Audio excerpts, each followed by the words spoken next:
Update. Am I the a-hole for not offering to pay for my husband and his kids, leading him to spend all his savings?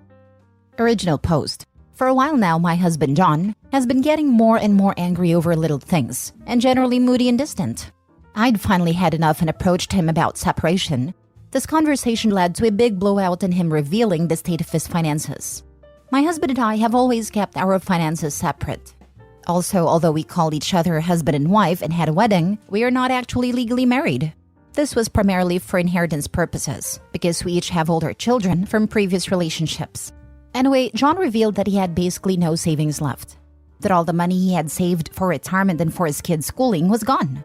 Furthermore, he said it was all my fault since he used all the savings up to try and keep up with my lifestyle. There was never anything crazy in terms of bills or anything like that, and we always split it all equally. The house we live in I own outright as well, so there wasn't a mortgage payment. However, I've always liked to travel a lot on fairly extravagant vacations. I would invite John or John and his children to join on trips but never made them feel like they had to come.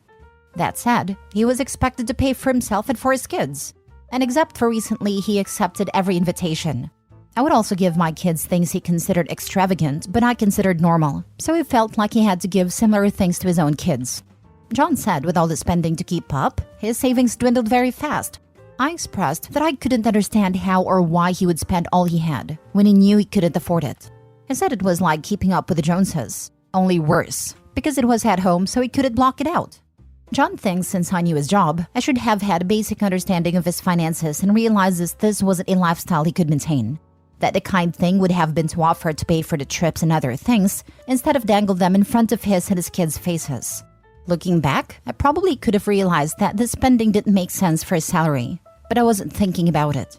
I don't think it was my responsibility to keep his finances in mind here. We had agreed from the beginning to keep our finances separate. So to me, that means paying for things separately.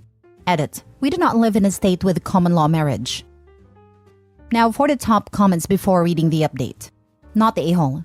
John blew through his finances all on his own, and that's because his fragile ego couldn't deal with you having more money than him. Exactly. If he's capable of complaining about it now, one wonders why he couldn't say anything then. There's something so cringe about an adult unable to take responsibility for their own choices. Yep. Also the BS of trying to keep up with her. I would have said a long time ago that I was running out of money. Pride can be a foolish thing. Not the a-hole. You housed him and his children rent-free. If he wasn't comfortable with your lifestyle, he should have talked to you like adults, instead of trying to keep up and sinking himself financially. That being said, you never agreed to support him beyond free housing, and it's not fair to expect you to deny your children memorable experiences because they can't afford the same, as long as your kids aren't acting like a-holes and rubbing it in his kids' faces. I agree with this wholeheartedly. I'll add, however, that whether or not incomes are being combined, finances and expectations and goals, including traveling, should always be discussed heading into a serious relationship. Lesson learned, OP. Hopefully lesson learned for a partner. Not the a-hole. I think he was upset about not being the man and not making as much money than you, so he felt he had to spend the money to keep up his pride. At any time, he could have talked to you about you both spending less money on things, but he didn't. That is 100% his fault. Now for the update. After reading all the comments in my first post, I realized I needed more time to think about things. I also thought with the situation how it was, it would be best that we spend holidays apart to avoid controversy. He wasn't a fan of the idea, but I eventually got him to agree to go. Last week, things settled down, so we met up to have a more detailed discussion about the state of his finances. A few more things were revealed. I found out that he had lost his job earlier this year and didn't tell me. He got a new job in October, but he went over 4 months without, while pretending he still had one. During that time, he only got a small amount of money from unemployment, so he started putting everything on his credit cards. His new job doesn't pay as much as his old one, so he hasn't been able to pay more than the minimum towards his debts, which are now substantial. I feel like if he had just brought up all these issues earlier, this could have been avoided, or we could have worked something out.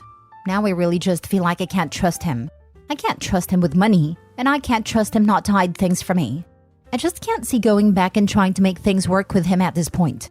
Since he doesn't have a place to take all their things, I've agreed to store their stuff in my garage until it gets more settled. Which means I won't be able to make as clean of a break as I would like right now, but for the most part it's over. I totally get how you're feeling. All I had to do was be honest with you. And well, yes, I get you're looking back and thinking, gosh, I guess I should have been able to figure out that if he made less, he probably really couldn't afford some of the trips. But as an adult, he literally could have just said that and told you to go ahead and have a good time. And then he would go on the next one with you. And then to not even tell you he lost his job and went for 4 months without one. All of this points to him having a pretty fragile ego. And that is not your problem, although they are at the end. He sure was trying to make it your problem. Suggestion I might if he can't afford it. I would literally pay for a storage unit for 6 months and have them move all of their stuff there. Prepay it for him and let him know that you have 6 months. That is more than enough time for him to find a place and get settled. And if he needs to go through things and get rid of some things so that they will all fit into his new place, it gives him time to do that as well. That way you are still helping, but it doesn't involve continued contact of any kind because you're storing their stuff. It is a one and done sort of thing. Storage unit is the way to go. Do you really want him coming by every other day because he needs something? From your description, it sounds like he may start trying to guilt you into assuming some responsibility for his poor choices. Make a clean cut. That was exactly my thought. It is exactly what I did when my ex left. He left all of his stuff, apparently thinking I was going to keep it in the house or store it. And that was a definite no. So I told him I'd put it in storage. And if I recall, I think I paid for either 3 or 6 months and told him it was up to him after that. I found out that he had lost his job earlier this year and didn't tell me. He got a new job in October, but he went over 4 months without one while pretending he still had one. I will never understand this logic. This is an immediate relationship killer as it should be. I would never be able to trust a partner who goes this route. Someone else commented, and I agree. If you can't afford it, I'd put their belongings in a storage unit. That way, he doesn't get complacent and your garage isn't full of junk. Heck yeah, I've been fired once, and my first call was to my husband. People are nuts. Next story. Am I the a-hole for telling my husband that his buddy's wife needing help is not my problem? My husband and I live right next door to his friend Tim and his friend's wife Jonah. I have a 4-year-old son and a week-old daughter. Tim and Jonah have a 5-year-old and 3-day-old boys. My labor went a lot smoother than hers did. She ended up needing an emergency hysterectomy as she was bleeding out on a delivery bed. They just came home last night. Now when they got home, Tim called my husband down to smoke a joint, and when he got back upstairs, he told me that Tim had asked him for a favor. Apparently, he was wondering if I would go over to his house periodically throughout the day while he was at work to check on his wife and do tasks for her, like cooking, cleaning, keeping her company, as she was bedridden and feeling really down and depressed from the unexpected hysterectomy and the reality of not being able to have more children. Listen, I feel for the woman. I really do. But this is not my problem. I just had a baby myself a week ago, and even cooking for us is a chore in itself because of how exhausted I am. My husband said repeatedly, it's okay if you say no. I'm sure they would understand, but it'd be nice if you did this for them, because I'm sure she could really use the company. I know I'm being selfish, but I do not care if she could use the company. And I really feel backed into a corner and manipulated with wordplay. It's okay if you say no, but you should just say yes. That I'm getting really angry that I'm even asked for this.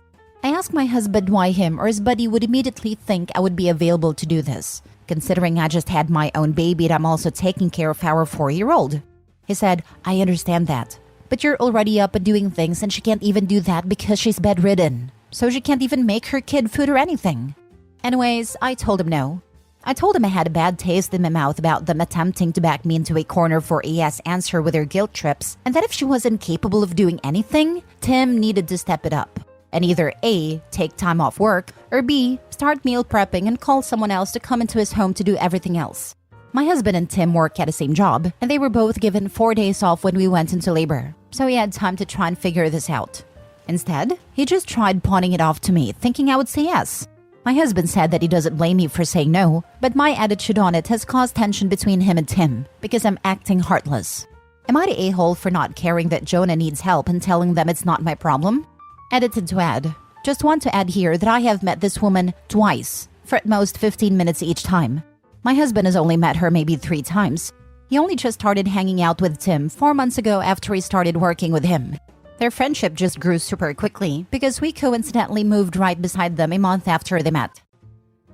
Now for the comments. Absolutely not the a-hole. You're a week postpartum. People should be bringing you meals. Tell your husband and his buddy to hire a caretaker. Go to a church. My church offers services like this for people in need, where someone can take time off work. I freaking hate when people feel the need to be charitable with the resources of other people. They both get to feel great about helping her out, while you, still bleeding in postpartum, get to take on another household chores. Not a-hole. Your husband and his buddy are a-holes. They basically voluntold you to do this. This isn't your problem, responsibility, or business. Husband's buddy can hire someone, or actually take time off to care for his wife and kid. Just because you live next to them doesn't mean anything. Next time they're having a meeting of the minds while smoking a joint, tell him to leave you out of any plans he/they have. They could have both spent that joint smoking time batch cooking meals, cleaning the house, etc. Tell both able-bodied men to get the chores done if they're feeling so charitable. The dad needs to step up and batch cook, etc. for his family. Pack a lunch for his wife and toddler each morning, etc. Any outside help, not from Moby, is a bonus. Not the a-hole. Not the a-hole, but you are surrounded by a-holes. Okay, so let's lay out the fact pattern here. 1. You just had a baby. 2. Jonah just had a baby, and after a nearly fatal disaster, had an extremely invasive and traumatic emergency surgery. 3. Tim's first act in his house with his almost died wife and new baby was to call your husband to smoke a joint. 4. Your husband said yes. 5. Your husband presented a plan where you would subjugate yourself, your recovery, and your baby's first few weeks for someone else who you don't know, and whose husband doesn't prioritize over some weed. 6. Your husband expected you to say yes and then proceeded with the "it's not required, but it sure would be nice if you did." I feel for Jonah, but she married an idiot. How about you buy less weed and buy more food you can cook? I'm going to assume your husband and Tim aren't working 20-hour shifts and aren't on an oil rig where they can do stuff around the house and work with the baby and take care of their own. Damn, these guys suck. Best to you and your little one, but I feel like there's way more of this headed your way. Absolutely. I was 2 months post-emergency C-section and all my in-laws were mad that my husband refused to even ask if I wanted to do things that I wouldn't have done, and he knew it. I only found out about it as I heard his tone of voice change, and him saying because I'm her husband and I say no to his traditional family. Could I have gone if I wanted? Of course. And if I had wanted, that would have made me the instant golden person, but I wasn't risking it either. Point being that he took all the flack so I didn't have to worry about feeling pressured. Last story. Am I the a-hole for telling my wife that I also have a right to be sad? I need a lot of advice. Me and my wife have been together for 10 years, married for 7. We have a little girl who's 5. Wife 2 years ago lost our baby, is stillborn. Do I blame my wife for losing him? No, of course not. She couldn't control it. That was June of 2022. She sunk into a deep depression, and I tried my best to get her out of it while taking care of our then 3-year-old and trying to work as much overtime as possible as I told her to quit her job. In November, I got her into therapy and that seemed to work out great. She started opening up to me about how she felt, which was good, and I think it really helped her heal. Me, on the other hand, I hate to sound like a narcissist, but I never healed, and I never got to talk about how I felt.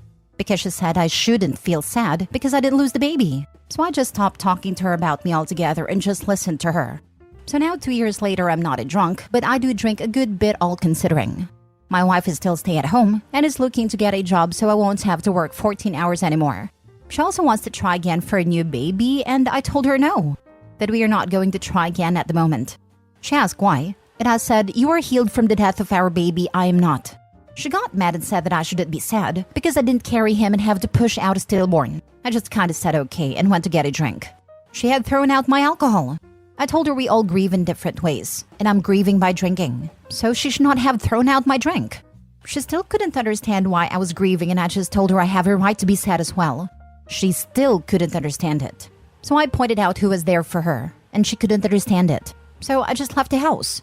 So was I wrong for telling her that I have a right to be sad as well? I will try to answer questions and comments. Edit. To address the main question, which is why didn't I get help when she did?